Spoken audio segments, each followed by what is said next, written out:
Welcome to daily Hindu news analysis. So ఈరోజు మనం Hindu news paper important current affairs articles and also దాని వెనుక GK part చూద్దాం. And also exam point of వ్యూలో మాత్రమే ఈ అనాలిసిస్ ఉంటుంది. And also SSC exams, railways, banking ఎగ్జామ్స్కి మోస్ట్లీ యూస్ఫుల్ అవుతుంది. అండ్ ఆల్సో ఫర్ స్టేట్ ఎగ్జామ్స్కి కూడా. సో ఇక్కడ మనకి ఫస్ట్ ఆర్టికల్ చూస్తే మనకి India to impose tariffs on US it wants WTO అని చెప్పేసి ఇచ్చారు. సో WTO గురించి స్టాటిక్ పార్ట్ చూద్దాం. WTO అంటే world trade organisation. So all over the world trade, goods ట్రేడ్ని అండ్ ఆల్సో సర్వీసెస్ని కూడా కవర్ చేస్తూ దాన్ని రెగ్యులేట్ చేసే ఒక international body world trade organisation. So trade అనేది రెగ్యులేట్ చేస్తుంటుంది వరల్డ్ ట్రేడ్ ఆర్గనైజేషన్. సో దీని హెడ్ క్వార్టర్స్ ఎక్కడ ఉందంటే మనకి జెనీవా, స్విట్జర్లాండ్లో ఉంది. So its headquarters located in Geneva. So ఈ WTO యాక్చువల్గా 1995లో ఎస్టాబ్లిష్ చేయబడింది. ఆఫ్టర్ మరకీష్ అగ్రిమెంట్ 1994లో ఈ అగ్రిమెంట్ జరిగింది.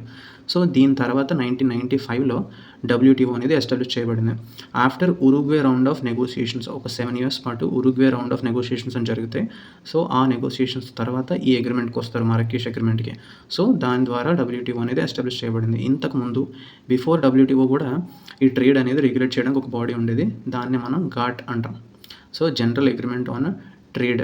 సో దాన్ని మనం ట్రేడ్ అండ్ టారిఫ్స్ యాక్చువల్లీ ఇది. సో ఈ GATT ఈ బాడీ అనేది 1948లో ఎస్టాబ్లిష్ చేయబడింది. సో ఈ WTO రిలేటెడ్ ఈ స్టాటిక్ పార్ట్ అనేది ఇంపార్టెంట్ మనకి. అండ్ ఇక్కడ మనకి నెక్స్ట్ ఆర్టికల్లో జింగోయిస్టిక్ మీనింగ్ ఇంపార్టెంట్. జింగోయిస్టిక్ అంటే ఎక్స్ట్రీమ్ ప్యాట్రియాటిజం అని అర్థం, అంటే విపరీతమైన దేశభక్తి ఉండడం, అట్లా జింగోయిస్టిక్ మీనింగ్ ఇంపార్టెంట్ ఇక్కడ. అండ్ ఆల్సో మనకి ఇక్కడ హూచ్ ట్రాజడీ అని చెప్పి ఇచ్చారు. హూచ్ ట్రాజడీ అంటే ఇల్లిసిట్ ఆల్కహాల్ ఆర్ సారా అని అర్థం. అంటే ఇక్కడ సారా తాగి కొంతమంది చనిపోయారు. 21 dead, 10 critical ఇన్ పంజాబ్ రాష్ట్రంలో అమృత్సర్ ప్రాంతంలో హూచ్ ట్రాజడీ జరిగింది. అంటే దొంగ సారా అని అర్థం వస్తుంది హూచ్ అంటే.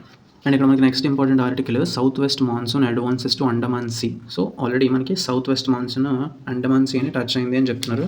సో అండమాన్ సీ టచ్ అయిన తర్వాత ఆల్మోస్ట్ 10 daysకి కానీ మన మెయిన్ల్యాండ్ ఇండియాకి రీచ్ అవ్వదు. ఈ సౌత్ వెస్ట్ మాన్సూన్ అనేది ఫస్ట్ మనకి కేరళకి టచ్ అవుతుంది. కేరళకి టచ్ అయిన తర్వాత దాని మీదుగా స్టేట్స్ అన్ని దాటుకుంటూ all over the India spread అవుతుంది ఈ సౌత్ వెస్ట్ మాన్సూన్. సో ఇది మనకి జనరలీ June 1st కేరళని టచ్ అవుతుంది. నార్మల్ ఆన్సెట్ డేట్ ఇది. సో ప్రస్తుతం ఇది అండమాన్ సీ ఆల్రెడీ టచ్ అయింది, త్వరలో కేరళని కూడా టచ్ అవబోతుందని చెప్తున్నారు. సో ఇది ఈజ్ సౌత్ వెస్ట్ మాన్సూన్. మనకి ఇంకోటి ఉంటుంది నార్త్ వెస్ట్ మాన్సూన్ అని చెప్పేసి, అది ఆఫ్టర్ దిస్ వస్తుంది. అది నెక్స్ట్ ఏంటంటే మోస్ట్లీ నైరుతి ఋతుపవనాలు అంటాం వాటిని మనం. నార్త్ వెస్ట్ మాన్సూన్స్ అనేవి వింటర్ టైంలో వస్తాయి. So south west monsoons brings most of the rainfall, అంటే రెయినీ సీజన్ వస్తుంది కదా. సో రెయినీ సీజన్ స్టార్టింగ్లోని సౌత్ వెస్ట్ మాన్సూన్ తీసుకొస్తుంది ఆ రెయిన్స్ అన్నిటిని. అండ్ ఇక్కడ మనకి నెక్స్ట్ ఆర్టికల్లో డీఫంక్ట్ షుగర్ ఫ్యాక్టరీస్. డీఫంక్ట్ అంటే అవి ఇప్పుడు వాడకంలో లేవు అని అర్థం వస్తుంది. డీఫంక్ట్ అంటే they are no longer in use. To take steps to revive the defunct sugar factories. ఏవైతే ఇప్పుడు యూజ్లో లేవో వాటిని మళ్ళీ రివైవ్ చేయాలి, ఆ స్టెప్స్ తీసుకోవాలని చెప్పేసి ఈ కంటెక్స్లో దీని మీనింగ్ వస్తుంది. సో డీఫంక్ట్ మీనింగ్ ఇంపార్టెంట్ మనకి. అండ్ మనకి నెక్స్ట్ ఇంపార్టెంట్ ఆర్టికల్లో నలయిర దివ్య ప్రబంధం అని చెప్పేసి ఒక వర్డ్ వచ్చింది. So this is a book. ఇది మనకి తమిళ్ చాంట్స్ అనేవి ఇందులో ఉంటాయి. అంటే తమిళ్ సుప్రభాతాలు అట్లాంటి పాటలు అనేవి, వేదిక హైమ్స్ అనేవి ఈ నలయిర దివ్య ప్రబంధంలో ఉంటాయి. సో ఇది మనకి ఎవరు కంపోజ్ చేశారు అంటే నాథముని కంపోజ్ చేశారు. ఈయన ప్రముఖ అల్వార్ అని ఎవరిని అంటామంటే, అల్వార్స్ అనేది మనం విష్ణు భక్తుల్ని, విష్ణు ఉంటారు కదా ఆయన భక్తుల్ని మనం అల్వార్స్ అంటాం. అండ్ అలాగే శివుని భక్తుల్ని మనం నయనార్స్ అంటాం. ఇది చాలా ఇంపార్టెంట్ మనకి. అల్వార్స్, నయనార్స్ ఇది భక్తి టైంలో వెరీ వెరీ ఇంపార్టెంట్. అల్వార్స్ ఎవరంటే విష్ణు భక్తులు, అండ్ నయనార్స్ ఎవరంటే శైవైట్ డిసిపుల్స్ వాళ్ళు. అండ్ ఇక్కడ మనకి అబ్స్టినెన్స్ మీనింగ్ ఇంపార్టెంట్. అబ్స్టినెన్స్ అంటే సెలిబసీ, అంటే సంయమనం పాటించడం, లేదంటే సెలిబసీ పాటించడం. సెలిబసీ అంటే బ్రహ్మచర్యం. అబ్స్టినెన్స్ అంటే ఇటువంటి డీవియేషన్స్ వాటన్నిటికి దూరంగా ఉండడం అబ్స్టినెన్స్ అంటే. అండ్ ఇక్కడ మనకి నెక్స్ట్ దీని meaning important. Van గట్టెడ్ in fire in Kurnool. So గట్టెడ్ అంటే అంటే మనకి గట్ అని చెప్తాం కదా, పొట్టలో ఉంటుంది గట్ చాలా స్ట్రాంగ్గా ఉండాలి, ఏదైనా ఫుడ్ అరిగించుకోవాలంటే అని చెప్తాం కదా. ఇక్కడ గట్ అనేది ఉంది కదా, సో దాని నుంచి కూడా మనం గుర్తుపెట్టుకోవచ్చు. గట్టెడ్ అంటే పొట్టను పెట్టుకోవడం, అంటే ఈ వ్యాన్ అనేది తగలబడిపోయింది ఫైర్లో అని చెప్పేసి ఇక్కడ అర్థం వస్తుంది. సో ఇక్కడ గట్టెడ్ మీనింగ్ ఇంపార్టెంట్. మనకి నెక్స్ట్ ఆర్టికల్లో దీని మీనింగ్ ఇంపార్టెంట్. అంటే కోప్పడడం లేదంటే చిరాకు పడడం. అండ్ ఇక్కడ గ్రాఫ్ట్ మీనింగ్ ఇంపార్టెంట్. గ్రాఫ్ట్ అంటే లంచం, లేదంటే మనం దాన్ని ఇంకొక మీనింగ్ ఏంటంటే బ్రైబరీ. అండ్ ఇక్కడ మనకి స్టేట్ రిలేటెడ్ ఒక ఆర్టికల్ వచ్చింది. Horticulture farming will ensure maximum income for farmers అని చెప్పేసి చంద్రబాబు నాయుడు గారు చెప్తున్నారు.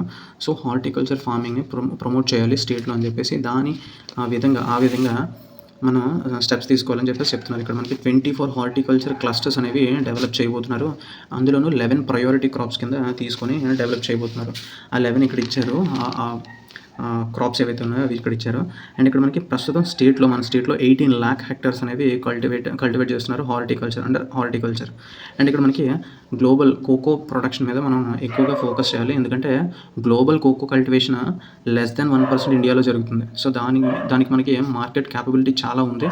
సో ఇంకా దానికి మనకి రూమ్ ఉంది గ్రో అవ్వడానికి అని చెప్పేసి ఇక్కడ ఒక ఫ్యాక్ట్ ఇచ్చారు. మనకి లెస్ దెన్ 1% మనం కాంట్రిబ్యూట్ చేస్తున్నాం గ్లోబల్ కోకో ప్రొడక్షన్కి.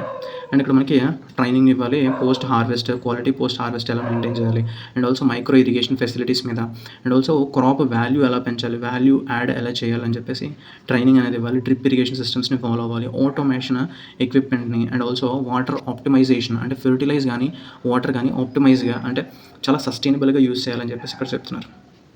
అండ్ ఇక్కడ మనకి next important article Jagan calls on slain soldiers family. So ఇక్కడ మనకి స్లెయిన్ మీనింగ్ ఇంపార్టెంట్. స్లెయిన్ అంటే ఎవరైతే చనిపోయారో వాళ్ళని మనం స్లెయిన్ అంటాం. స్లెయిన్ సోల్జర్స్ అంటే చనిపోయిన సోల్జర్ ఫ్యామిలీని జగన్ కలిశారు అని చెప్తున్నారు ఇక్కడ. అండ్ ఆల్సో అనౌన్సెస్ ఎయిడ్, వాళ్ళకి ఒక మనీ ఎయిడ్ కూడా అనౌన్స్ చేశారు అని చెప్తున్నారు. ఆర్థిక సహాయం అనౌన్స్ చేశారని కూడా ఇక్కడ దీని meaning. So slain meaning important. And next important article మనకి ecology is the world's permanent economy అని చెప్పేసి ఒక ఎడిటోరియల్ వచ్చింది. ఈ ఎడిటోరియల్ ఏంటంటే ఎకాలజీ మనకి పర్మనెంట్ ఎకానమీ, దానివల్లే మన ఎకానమీ రన్ అవుతుంది అని చెప్పేసి చెప్తున్నారు. ఈ ఫ్రేజ్ అనేది మనకి పాపులరైజ్ చేసింది సుందర్లాల్ బహుగుణ. ఇతను ఎవరంటే, ఈ పర్సన్ ఎవరంటే ఎన్వైరన్మెంటలిస్ట్. అంటే ఎన్వైరన్మెంట్ కోసం is a promoter of environment conservation. So Sunderlal Bahuguna popular చేసిన ఒక ఫ్రేజ్ ఏంటంటే ecology is the permanent economy. So ఇక్కడ మనకి సమ్మరీ ఈజీగా చూద్దాం.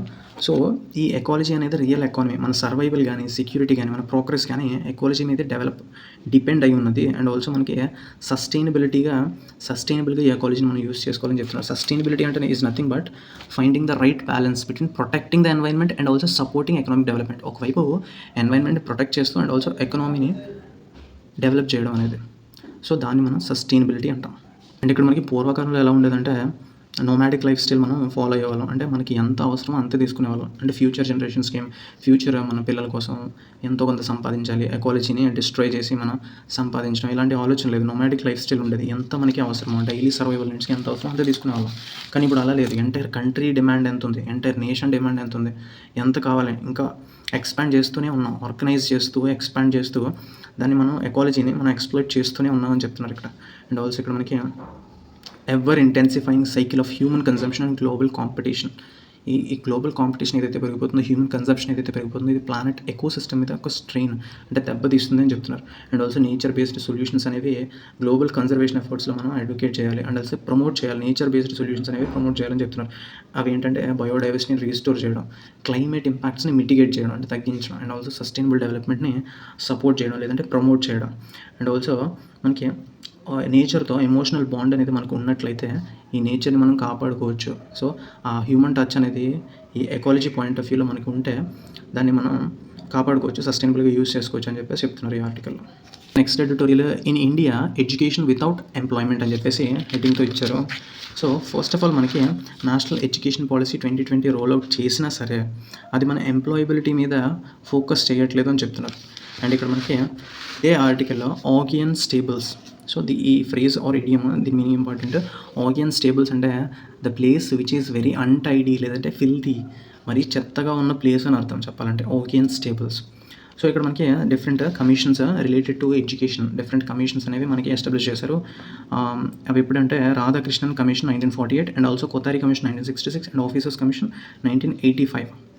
సో ఇక్కడ ఇప్పుడు ప్రస్తుతం నేషనల్ ఎడ్యుకేషన్ పాలసీ 2020లో స్టడీ గురించి అయితే డిఫరెంట్ ఫేసెట్స్ ఆఫ్ లెర్నింగ్ తీసుకొచ్చారు, కానీ ఎంప్లాయబిలిటీ మీద ఫోకస్ చేయట్లేదని చెప్తున్నారు ఇక్కడ మనకి. అండ్ ఆల్సో ఇవి హై వాల్యూ జాబ్స్ అనేవి ప్రొవైడ్ చేయలేకపోతున్నాయి. And also multiple entry multiple exit అనేది ఒకటి ఉంది. అంటే మనం డిగ్రీ కావాల్సినప్పుడు ఎంట్రీ అవ్వచ్చు, ఫస్ట్ ఇయర్లో మానేయచ్చు, అండ్ ఆల్సో మళ్ళీ మనం 2 years గ్యాప్ ఇచ్చి సెకండ్ ఇయర్లో మళ్ళీ ఎంటర్ అవ్వచ్చు. అలాంటి సిస్టమ్ అనేది నేషనల్ ఎడ్యుకేషన్ పాలసీ ద్వారా తీసుకొచ్చారు. కానీ ఇలా తీసుకురావడం వల్ల ఏం జరుగుతుందంటే పూర్లీ పేయింగ్ ఈకామర్స్ జాబ్స్, లో క్వాలిటీ జాబ్స్కి వెళ్ళిపోతున్నారు వీళ్ళు ఎగ్జిట్ అయిపోయి. సో దాన్నే ప్రమోట్ చేస్తున్నారు అని చెప్తున్నారు. అండ్ ఆల్సో మనకి ఇక్కడ ఏవైతే చైనా లేదంటే యూఎస్ ఇట్లాంటి మేజర్ కంట్రీస్ స్టార్టప్స్ గానీ, యూనికార్న్స్ గానీ వాళ్ళు ఎలాంటి వాటి మీద ఫోకస్ చేస్తున్నారంటే semi conductors, the future technologies మీద స్టార్టప్స్ అవి ప్లాన్ చేస్తుంటే, మన ఇండియాలో మాత్రం టూ వీలర్ కిరాణా షాప్స్ లేదంటే ఫుడ్ రిలేటెడ్ యాప్స్ గానీ ఇటువంటి వాటి మీద ఎక్కువ ఫోకస్ చేస్తున్నారు. This is not what we want అని చెప్పేసి ఈ ఆర్టికల్‌లో చెప్తున్నారు. సో డీసెంట్ ఎంప్లాయబిలిటీ కల్పించాలి యూత్‌కి అంటే సరైన ఎడ్యుకేషనల్ స్టాండర్డ్స్ అనేవి వాళ్ళకి మనం ప్రొవైడ్ చేయాలి. అండ్ ఆల్సో స్కిల్స్ కూడా ప్రొవైడ్ చేయాలి. దాన్ని మనం నేషనల్ ఎడ్యుకేషన్ పాలసీలో ఇంక్లూడ్ చేయలేదు. సో దాని మీద ఫోకస్ చేయాలని చెప్పేసి చెప్తున్నారు ఈ ఆర్టికల్‌లో. అండ్ ఆల్సో ఇక్కడ మనకి ఒపీనియన్ పేజ్లో a death that spotlights irrigation problems అంటే ఇరిగేషన్ రిలేటెడ్ ఒక ఆర్టికల్ వచ్చింది మనకి. సో ఈ ఇరిగేషన్లో ఇరిగేషన్ అంటే నీటిపారుదల. సో ప్రతి ఏరియాకి ఇనీక్విటీ అనేవి ఉన్నది. అంటే సమంగా ఈ ఇరిగేషన్ అనేది అందించట్లేదు అగ్రికల్చర్ సెక్టర్కి ఆల్ ఓవర్ ఇండియా అని చెప్పేసి చెప్తున్నారు. And also water withdrawal almost 80% agriculture sector తీసుకుంటుంది ground water. So and also ఇది ఇంక్రీజింగ్ అగ్రికల్చరల్ ప్రొడక్షన్ మీద ఇన్ఎవిటబుల్ ఇన్పుట్ ఇరిగేషన్ అనేది డెఫినెట్లీ ఉండాలి. అండ్ ఆల్సో మనకి majority rice, wheat, sugar cane ఇవి ఏవైతే ఉన్నాయో వీటిని ఎక్కువ పండిస్తున్నారు. ఇవి వాటర్ ఎక్కువ కన్జ్యూమ్ చేసుకుంటూ ఉంటాయి. సో ఇట్లాంటి క్రాప్స్ కాకుండా దీనికి ఆల్టర్నేట్ క్రాప్స్ అంటే లో వాటర్ కన్జంప్షన్ క్రాప్స్ ఏవైతే ఉన్నాయో వాటిని మనం ప్రిఫర్ చేయాలని చెప్తున్నారు. And also over exploited regions చాలా ఎక్కువ ఉన్నాయి మన ఇండియాలో అని చెప్పేసి చెప్తున్నారు. అంటే గ్రౌండ్ వాటర్ ఓవర్ ఎక్స్‌ప్లాయిటేషన్ చేసేసి ఇంటెన్సివ్ పంపింగ్ చేయడం వల్ల ఇంటెన్సివ్ పంపింగ్ ఏంటంటే పంప్ ఎలా చేస్తారు, మోటార్స్ ఎలా వర్క్ అవుతాయి, మ్యాసివ్ ఎనర్జీ కన్జంప్షన్ అవ్వడం వల్ల ఎక్సెసివ్ కార్బన్ ఎమిషన్స్ అనేవి జరుగుతున్నాయని చెప్తున్నారు ఇక్కడ. And also operating efficiency and water use efficiency కూడా మనకి అంత మంచిగా లేదు అని చెప్తున్నారు. అండ్ క్రాపింగ్ ప్యాటర్న్స్ కానీ వాటర్ యూజ్ ప్రాక్టీసెస్ కానీ సరిగ్గా లేవు. వాటిని మనం స్ట్రీమ్ లైన్ చేయాలని చెప్తున్నారు. సో ఓవరాల్గా ఇరిగేషన్ అనేది దీని ఆల్టర్నేటివ్ ఏంటి, మనకి సొల్యూషన్స్ ఏంటంటే డ్రిప్ ఇరిగేషన్ ఫాలో అవ్వడం, లేదంటే మినిమల్ అప్లికేషన్ లాసెస్ని ఫాలో అవ్వడం. అండ్ ఈ ఎనర్జీ ఏదైతే వాటర్ పంపింగ్కి యూజ్ చేస్తున్నామో మనం దాన్ని సోలార్ పవర్డ్ ఇరిగేషన్ అంటాం. అంటే సోలార్ ఎనర్జీ యూజ్ చేసి పంపింగ్ చేసుకోవడం. అండ్ ఆల్సో రెయిన్ వాటర్ వస్తుంది కదా, రెయిన్ వాటర్ వచ్చినప్పుడు దాన్ని హార్వెస్ట్ చేసుకోవడం, అంటే రెయిన్ వాటర్ హార్వెస్టింగ్ స్ట్రక్చర్స్ని బిల్డ్ చేసుకోవడం. And also over exploitation of ground వాటర్ని మనం తగ్గించాలి. అండ్ ఆల్సో ఈ ప్యాడీ, రైస్ ఏవైతే ఉన్నాయో వీటిని సస్టైనబుల్గా గ్రో చేయడానికి రీసెర్చ్ కూడా మనం ఫండింగ్ ఇవ్వాలని చెప్పేసి చెప్తున్నారు. సో ఓవరాల్గా ఇరిగేషన్ ప్రాబ్లమ్స్ని మనం అడ్రస్ చేయాలని చెప్తున్నారు. అండ్ ఇక్కడ ఈ ఆర్టికల్లో గ్రీవ్ మీనింగ్ ఇంపార్టెంట్. గ్రీవ్ అంటే శోకం లేదంటే బాధ. Relatives grieve after the death of a man అంటే రిలేటివ్స్ అందరూ చాలా బాధలో ఉన్నారు after the death of a man అని చెప్తున్నారు. ఇక్కడ గ్రీవ్ మీనింగ్ ఇంపార్టెంట్. అండ్ ఇక్కడ మనకి పంజాబ్లో అమృత్సర్ ప్లేస్లో హ్యూజ్ ట్రాజడీ జరిగింది. అంటే దొంగసారాయి తాగి చనిపోయారు కదా. సో అది ఆల్మోస్ట్ మెథనాల్తో రెడీ చేశారు. స్పూరియస్ లిక్కర్ అనేది మెథనాల్తో రెడీ చేశారు. సో ఈ మెథనాల్ ఏంటో చూద్దాం. CH3OH దీని ఫార్ములా, కెమికల్ ఫార్ములా. అండ్ దీని అదర్ నేమ్ ఏంటంటే మనకి వుడ్ లిక్కర్ అంటాం. అండ్ ఆల్సో మిథైల్ ఆల్కహాల్ అని కూడా అంటాం. అండ్ ఇక్కడ మనకి పంజాబ్ అసెంబ్లీ సీట్స్ మనకి 117 ఉన్నాయి. And also Punjab CM Bhagwant Mann and governor Gulab Chand Kataria. And next ఈ ఆర్టికల్లో చూస్తే మనకి 52nd chief justice of India కింద justice BR Gavai take over చేశారు. అండ్ మనకి outgoing chief justice of India ఎవరంటే సంజీవ్ ఖన్నా. అండ్ ఈ పిక్చర్లో కనిపిస్తున్న వ్యక్తి సంజీవ్ ఖన్నా. అండ్ ప్రస్తుతం CJI మనకి టేక్ ఓవర్ చేసింది BR గవై. ఈయన 52nd chief justice of India. And also మన అటార్నీ జనరల్ ఎవరంటే R వెంకటరమణి. అండ్ నెక్స్ట్ మనకి అరుణాచల్ ప్రదేశ్ గురించి చిన్న ఆర్టికల్ వచ్చింది. ఇక్కడ మనకి ఇంపార్టెంట్ థింగ్ ఏంటంటే కిబితు విలేజ్ మనకి ఇండియాస్ ఈస్టర్న్ మోస్ట్ టౌన్. ఇది లైన్ ఆఫ్ యాక్చువల్ కంట్రోల్కి ఏదైతే టిబెట్ స్టేట్ నుంచి మనకి సెపరేట్ చేస్తుందో 15 కిలోమీటర్స్ దూరంలో ఉంది ఇండియాస్ ఈస్టర్న్ మోస్ట్ టౌన్ కిబితు. ఇది మనకి అరుణాచల్ ప్రదేశ్లో ఉంది. సో అరుణాచల్ ప్రదేశ్ సీఎం ఎవరంటే పేమా ఖండు. అండ్ ఆల్సో మనకి గవర్నర్ ఎవరంటే కైవల్య త్రివిక్రమ్ పట్నాయక్.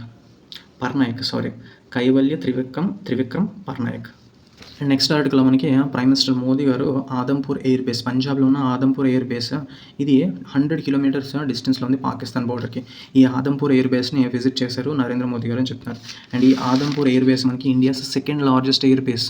ఇక్కడ మనకి రఫేల్ ఫైటర్ జెట్స్ ఉంటాయి. అండ్ ఆల్సో MiG-29 స్క్వాడ్రన్స్ కూడా ఉంటాయి. అండ్ ఇక్కడ మనకి ఈ ఆదంపూర్ ఎయిర్ బేస్ అనేది 1965 వార్లోని అండ్ 71 వార్ విత్ పాకిస్తాన్తో జరిగిన ఈ 2 వార్స్లో కూడా ఇంపార్టెంట్ రోల్ ప్లే చేసింది ఈ Adampur air base. And next important ఆర్టికల్లో మనకి దీని మీనింగ్ ఇంపార్టెంట్. స్టాంపీడ్ అంటే తొక్కిసలాట.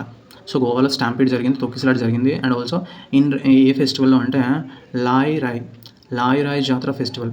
ఇది మనకి SSC ఎగ్జామ్స్లో అడగొచ్చు. ఫెస్టివల్స్లో లాయ్ రాయ్ జాతర ఫెస్టివల్ గోవాలో జరుగుతుంది.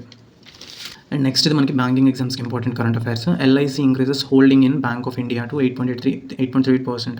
So LIC corporation of India అంటే life insurance corporation of India మనకి బ్యాంక్ ఆఫ్ ఇండియాలో దాని స్టేక్ 8.38% వరకు ఇంక్రీజ్ చేసిందని చెప్తున్నారు. India rolls over 50 million worth dollars worth treasury bill to help the Maldives. And మాల్దీవ్స్కి హెల్ప్ చేస్తుంది India by providing a treasury bill from State Bank of India. $50 million worth provide చేస్తుంది and help చేస్తుంది మాల్దీవ్స్కి India అని చెప్పేసి చెప్తున్నారు ఇక్కడ. So that's it. ఈరోజు మనం ఇంపార్టెంట్ ఎగ్జామ్ పాయింట్ ఆఫ్ వ్యూలో కరెంట్ అఫైర్స్ ఆర్టికల్స్ చూసాం. And thank you for watching. That's it.